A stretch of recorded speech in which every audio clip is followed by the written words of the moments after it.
Assalamualaikum warahmatullahi wabarakatuh dan salam sejahtera. Nama saya Syahira Sofia binti Marzuki, nombor matrik S59486. Saya daripada kumpulan 4 bagi subjek penulisan kreatif. Pada hari ini saya akan membincangkan tentang pembentangan cerpen, iaitu rangka idea dan papan cerita. Cerpen saya bertajuk Pahit Itu Penawar. Cerpen saya bertemakan pendidikan. Seterusnya persoalan. Persoalan cerpen saya ialah kepentingan seorang pelajar untuk menuntut ilmu walaupun menghadapi kesukaran ketika menuntut ilmu. Antara watak yang saya gunakan dalam cerpen ini ialah pertama Syahira. Syahira merupakan seorang pelajar universiti yang rajin. Seterusnya Ibu Syahira. Ibu Syahira seorang ibu yang sangat memahami dan penyayang. Seterusnya Alisa, iaitu rakan Syahira. Dia seorang rakan yang baik hati dan sentiasa membantu Syahira. Seterusnya, pensyarah Syahira.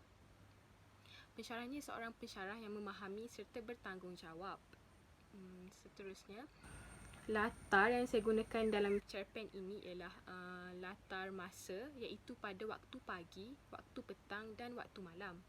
Seterusnya, latar tempat dalam cerpen ini ialah di rumah kediaman Syahira sendiri, di dalam bilik Syahira, serta di hadapan komputer riba Syahira. Latar masyarakat yang terdapat dalam cerpen ini ialah masyarakat yang rajin menuntut ilmu, masyarakat yang memahami antara satu sama lain, dan masyarakat yang bertanggungjawab. Syahira merupakan seorang pelajar yang pelajar tahun 1 berjurusan Sains Kimia di Universiti Awam, iaitu Universiti Malaysia Terengganu. Syahira boleh dikatakan sebagai seorang pelajar yang agak rajin, namun disebabkan pandemik COVID-19 yang melanda negara Malaysia lebih setahun yang lalu, dia terpaksa menjalankan pembelajaran secara dalam talian di rumah. Manakala Syahira mengambil jurusan Sains Kimia yang memerlukan dia menjalankan eksperimen di dalam makmal. Namun disebabkan dia menjalani pembelajaran secara dalam talian di rumah, dia tidak dapat menjalankan eksperimen dan ini telah mengehadkan kefahamannya terhadap setengah subjek yang mempunyai keperluan untuk ke makmal. Ini merupakan pengalaman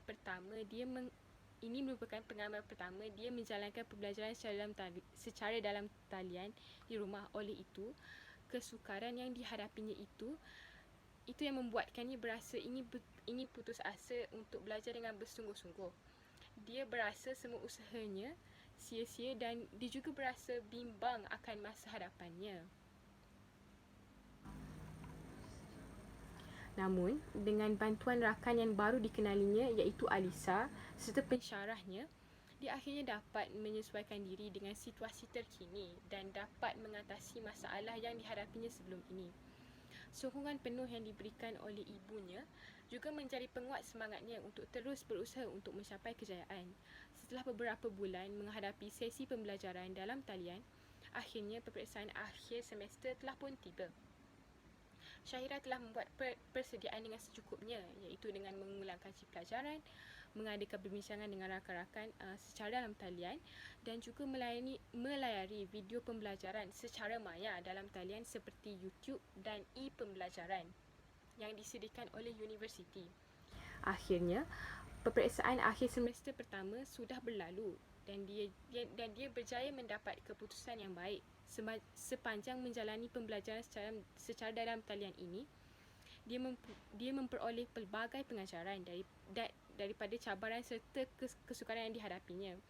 Yang penting, dia dapat menempuhi semua rintangan dengan baik sekali. Sekarang saya akan membincangkan tentang papan cerita bagi cerpen ini. Pada permulaan cerita cerpen ini, pada suatu petang di kediamannya, Syahira mengetahui keputusan UPU-nya. Dia berjaya memperoleh tempatnya untuk meneruskan pengajian untuk ijazah sarjana muda di Universiti Malaysia Terengganu dalam jurusan Sains Kimia. Dia berasa sangat gembira dan bersyukur kerana mendapat universiti dan jurusan yang diingininya. Seterusnya, dia memberitahu berita gembira itu kepada keluarganya. Keluarganya turut berasa gembira. Teknik yang akan digunakan dalam ketika permulaan cerita ini ialah teknik pemerian, teknik dialog dan teknik imbas muka. Seterusnya, bagi perkembangan cerita, sesi pembelajaran secara dalam talian telah bermula. Syahira berasa teruja namun agak gemetar kerana ini merupakan kali pertama dia belajar secara dalam talian di rumah akibat pandemik COVID-19 yang melanda negara sejak lebih setahun lalu. Memandangkan Syahira mengambil subjek kimia, terdapat beberapa subjek yang memerlukannya untuk menjalankan eksperimen di makmal. Namun eksperimen itu tidak dapat dijalankan kerana dia tidak berada di universiti. Teknik yang digunakan di dalam teknik yang digunakan untuk perkembangan cerita ini ialah teknik dialog dan pemerian. Bagi klimaks untuk cerpen ini ialah semakin banyak yang dipelajari oleh Syahira, semakin sukar untuk memahami subjek itu kerana tiada bimbingan dari pensyarah dan kefahamannya juga kefahaman dia juga dihadkan. Syahira menangis dan meluahkan perkara ini kepada ibunya. Dia seakan berasa putus asa. Teknik yang digunakan ialah teknik pemerian, dialog dan juga monolog. Pada pengakhiran cerita untuk cerpen ini ialah peperiksaan akhirnya telah tiba. Dia akhirnya berjaya mengatasi masalahnya dengan bantuan rakannya Alisa, pensyarah dan ibunya. Akhirnya dia berjaya mendapat keputusan yang cemerlang. Dia berusaha untuk mengekalkan prestasinya dan dia juga mengambil iktibar daripada pengalamannya yang belajar secara dalam talian di rumah.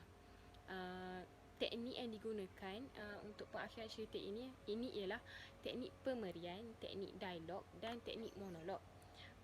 Bagi penutup cerpen ini, penutup pengakhiran yang merupakan pengakhiran yang gembira. Okey, dengan itu sekian sahaja pembentangan saya pada hari ini bagi subjek persaingan kreatif. Terima kasih.